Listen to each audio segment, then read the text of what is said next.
As much as I enjoy taking vacation days with my Sims, I realized that they never really have a place to travel to. So today I take on the challenge to build a beautiful cabin to put in the Granite Falls. Originally I wanted to build a very classic wooden old cabin in the woods, but as I started building it, I realized that it's way too big. And also I looked at some different inspiration pictures and I've noticed that a lot of people have these very fancy modern looking ones, and I thought to myself, what if I try to make something like that? You can fit, I believe, 4 Sims in total here, but also if you want to take more, you could easily squeeze in more beds. I also have a tent in the outside, so just in case your Sims can sleep there too. There are 2 bathrooms, full kitchen, living and dining room. Genuinely, I feel like you could use this just as a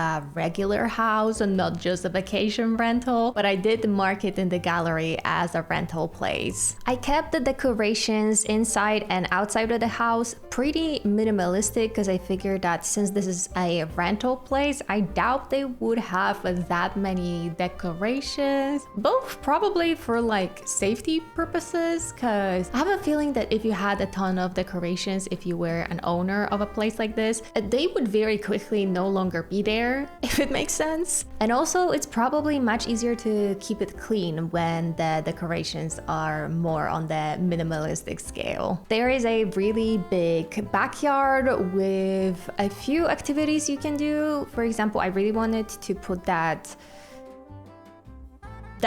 you know, horn, I don't think that's what it's called. Is it called hoof maybe? The horse thingy that they put at the feet. I don't know what this is called in English, but that thing, you know, when you throw. My Sims never really use that object because I feel like it's just a camping object. And therefore, since this is supposed to be a cabin where you can travel to and rest in the woods, a perfect spot to do that. We also have a bonfire, probably one of my favorite objects in the game, both for entertainment and also unalivement purposes. I built this lot on stream last weekend, so if you ever want to check out my streams, I do have my Twitch linked in the description, and it's just twitch.tv/katodeling. I think I've already talked about stream mass, but just in case, I'm gonna plug it in one more time because I believe that before, when I was talking about streamers, I was only talking about it in terms of how I'm planning to do it, and now I've already been doing it for over a week. We are on day 10 and I gotta say I am having so much fun. I really wanted to focus on building a tighter community with you guys during that time, and I think I am doing a pretty good job so far, honestly. We're just having so much fun. We're doing so many random things. Like for example, yesterday when I was streaming, we were doing alignment charts, and I basically was putting myself and you guys typing in the chat, where do you see yourself? And we were just tagging ourselves. If you want to check out those streams and the VODs from them, I do have a VODs channel. It is also linked in the description. So if you are watching this video in the future, you can still go back to see how the stream mess went. I have even more builds planned out to make during the stream mess, so I'm definitely gonna be talking about it even more in upcoming videos. I'm so sorry about that. But I'm gonna be plugging in, you know? This is something that I genuinely really feel proud of. I've worked on preparing for Streammas since September, and now it's December, so over 3 months, and I think that all of the preparations that I did truly were worth it. I feel so proud of how things are going. I've gotta say, I expected a lot of things to just not work out and, well, fail a little bit, but surprisingly, we're going strong, and certain streams turn out even better than I thought. For example, I streamed Minecraft for the first time ever. I was a little bit worried because I'm not like that knowledgeable in Minecraft. I do love it. I love that game, but I only started playing it earlier this year, so I don't know much about it. And,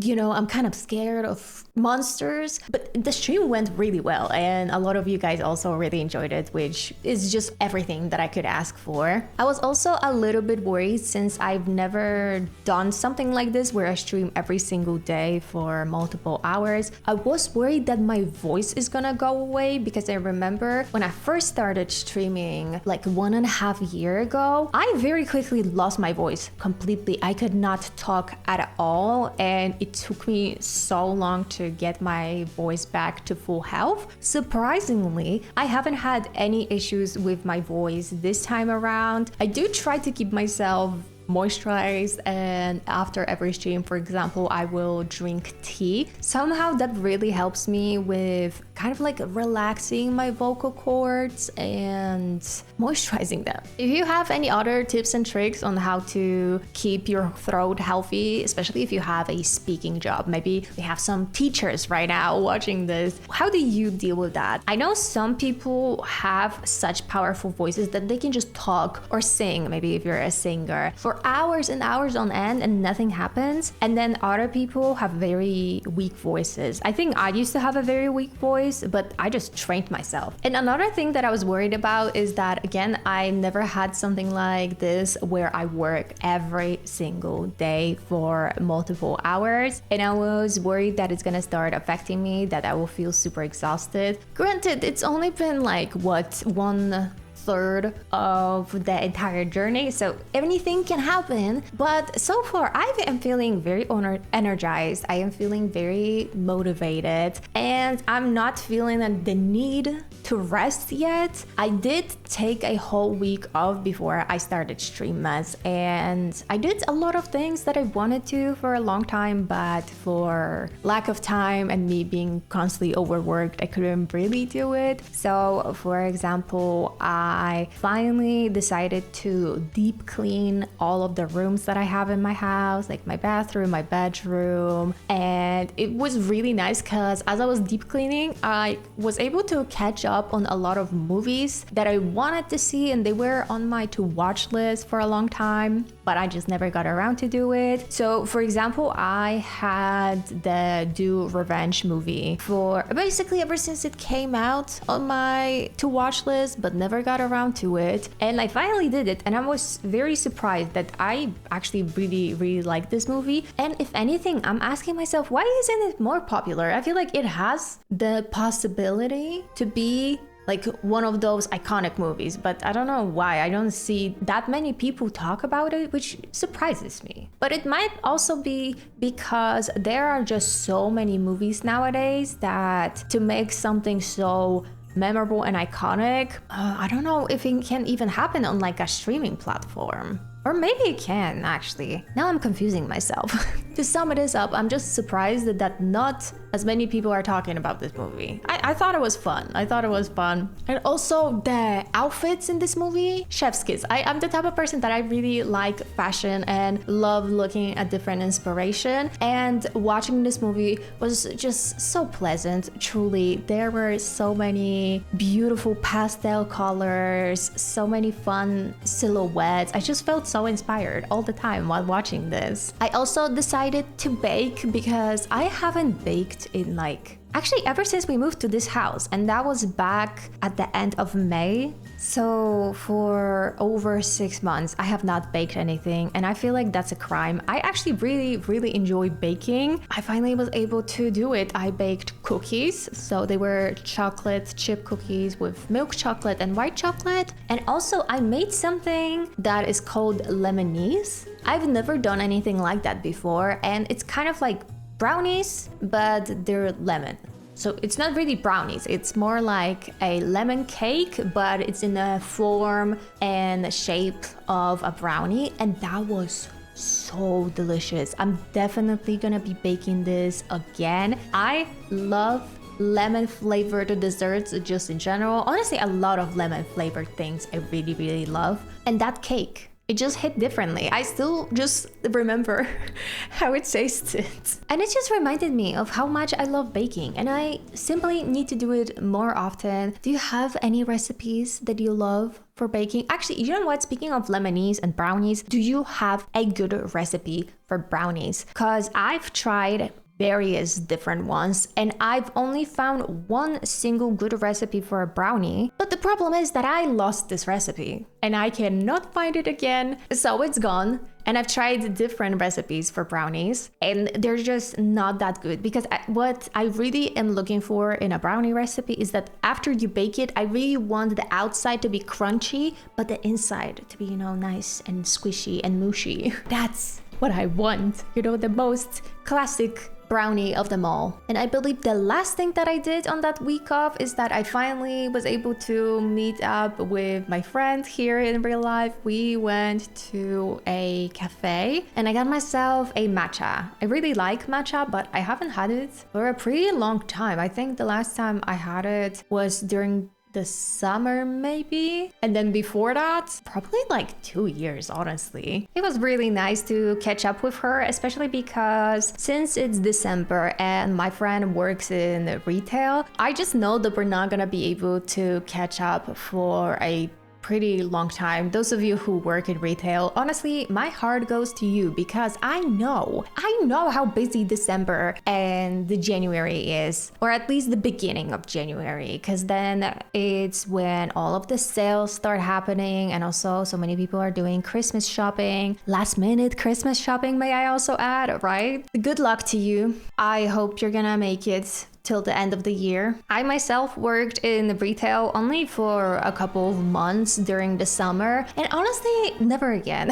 And that is saying something, because I've also worked in McDonald's for a few years, and I will always say this, that I preferred working in McDonald's more than I preferred in retail. Retail was genuinely the worst job I've ever had in my entire life. The thing is that I also believe that your coworkers have a huge influence on how you view the job. And for example, in McDonald's, I had amazing coworkers. Genuinely, if it wasn't for them, I don't know if I would work for that long. But retail was just I wish I had like something nice to say about working in retail, but I really don't. And that's why whenever I have just some sort of struggle with my job right now and thinking of, I don't know, things that I dislike about being a content creator, the second I remember what it was like working in retail, I'm like, you know, actually, I'm good. I don't want to go back to that. No, I think I'm fine. My problems are really not that bad. However, I will say that something that is kind of starting to hit me is that as a content creator, I don't leave my house that often. And now especially it's hitting me ever since we moved to the countryside. If you don't know, I moved back in May. I think I actually said it at the beginning of this video, didn't I? Ever since I was young, I've always had a dream to live in the countryside. I used to idealize living in the countryside so much. I've always wanted to do it. I wanted to be surrounded by nature, having almost, you know, no neighbors, it being super quiet. And yes, that is technically living in the countryside. But from my experience so far, I have way more cons about living here than pros. I think that for me, the biggest con genuinely are, first of all, the bugs. It's not even that it's a lot of them, because I kind of expected it that there's going to be more bugs here. It's more like they're just huge. For some reason, they're so much bigger than they are in the city, and I've never just struggled so much with that. And also there's a lot of very dangerous bugs here. For example, we have such a huge hornet issue here. There are so many hornets in the summer. I'm so glad that it's winter right now so that there are no hornets. I am genuinely terrified of them. I do not want to be near them. And the worst thing is that we have a pretty big backyard, and so obviously I need to mow the lawn every single week. And whenever I'm doing that, I swear, I don't know what it is about hornets and my lawnmower, but they love it.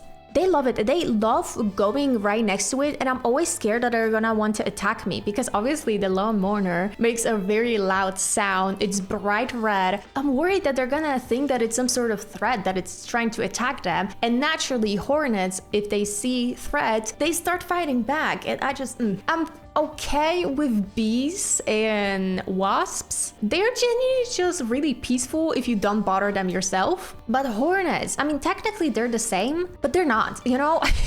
I feel like they're out there to get you. They just are looking for opportunity. Another big con is obviously the fact that everything is so far away. I'm not used to the fact that I'm glued to my car essentially to be able to go anywhere. I'm used to the fact that I can either walk everywhere or take a bus and be in the city within like 25 to 30 minutes. But here, I feel like it's an entire ordeal whenever I need to go to the city. I'm always trying to make like a whole list of every single possible place that I have to go to so that, you know, since I'm gonna be in the city, might as well do everything. And because of this, I also am just not able to see my friend that often. I don't leave my house either that often, because back then, when I was living in the city, I would just simply go out on my own. I would go out to a walk in a park, or I would go just to window shop, even to a cafe.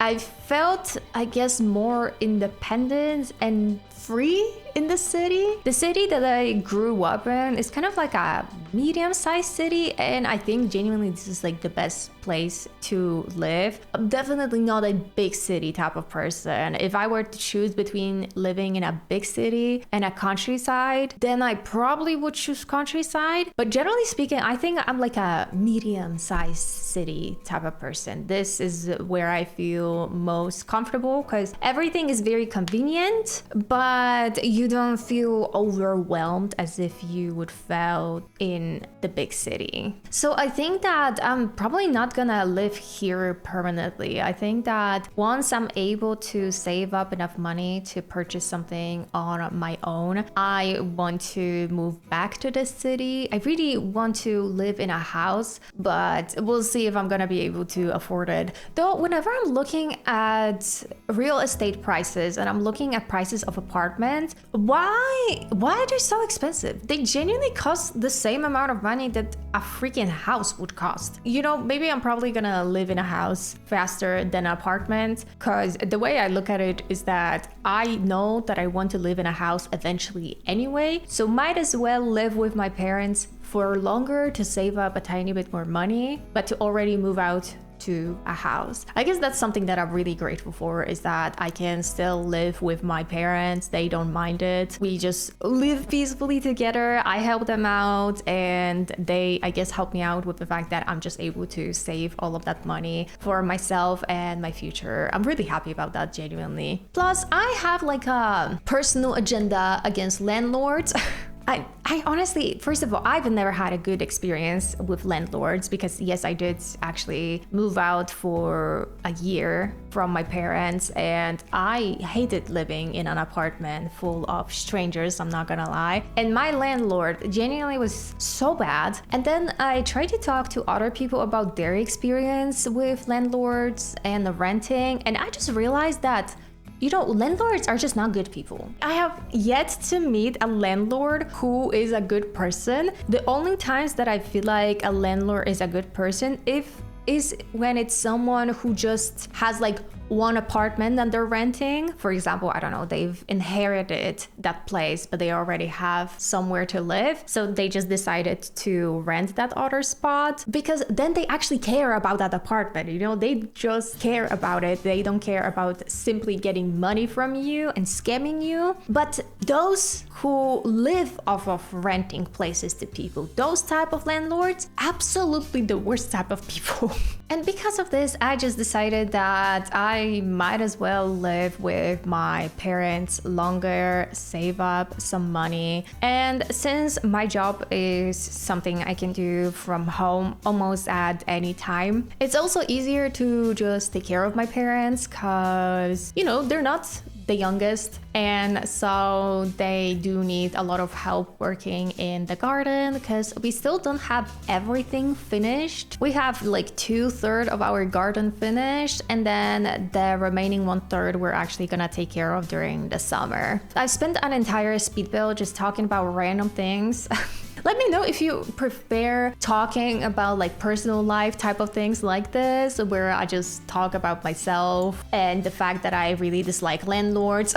Or do you prefer to focus solely on the build, and would you like me to just talk about the build? Because I can try to do that too, but also I don't know how to fill in that much space. So right now, for example, we are working on, I believe, the last room in the house. On the upstairs there is the, I guess, children's bedroom, but if you wanted to, I feel like you could easily add more beds upstairs. Maybe you could even divide it into 2 rooms instead of 1. It ended up being this very weird plus shape, so I decided to kind of like cut off one corner, make it into a bathroom, and the other T, I suppose, is just the bedroom. There is the desk, a wardrobe. I also squeezed in one computer over there because I don't actually know if you need it for anything, but just in case, if you wanted to use it, you do have the option to do it. Oh, and also very important, I did put a litter box, a pet bowl, and also a scratching post. So if you want to take your pets, you can also do that. The whole house is in this pretty minimalistic aesthetic, but I did add one pop of color, and it's that baby pink. Actually, wait, baby pink, maybe blush pink, that I feel like added a little bit of warmness into the house. And I definitely want to go and travel here now with my Sims. Also, you may notice that I did title this video Winter Cabin, but right now there's no snow on the lot. But that's on purpose because I actually wanted to do the landscaping without the snow so that I can see how it's gonna look like. Because just in case, I want you to be able to play in this house like all year round. And it's still looking good because I'm definitely guilty of making the landscaping look good only in one season, and then let's say I build something in the winter, spring comes around and just everything looks so weird. But don't worry, in the screenshots and also on the gallery, it is completely covered in snow, so it's a nice winter escape wonderland. I believe it ended up costing like around 850 per sim per night, which is kind of a lot. I'm not gonna lie, I didn't expect that it's going to be that expensive, especially if you have a pretty big sim family. It might be an issue to go on vacation, but at the same time, isn't it realistic? I feel like a place like that would cost so much, like $850 to rent something like this in the middle of the woods. Yeah, probably. It actually would probably cost like that. And now we're reaching the end of the speed build, so let me show you around and walk you through the whole build. Here we are with my sim, and this is what the cabin looks like when it's snowy. Look at that. I genuinely am obsessed with the way this house looks like. Truly, I feel like you could easily use this as a regular house. And also, as I was building it on stream, I don't know why, but it was giving me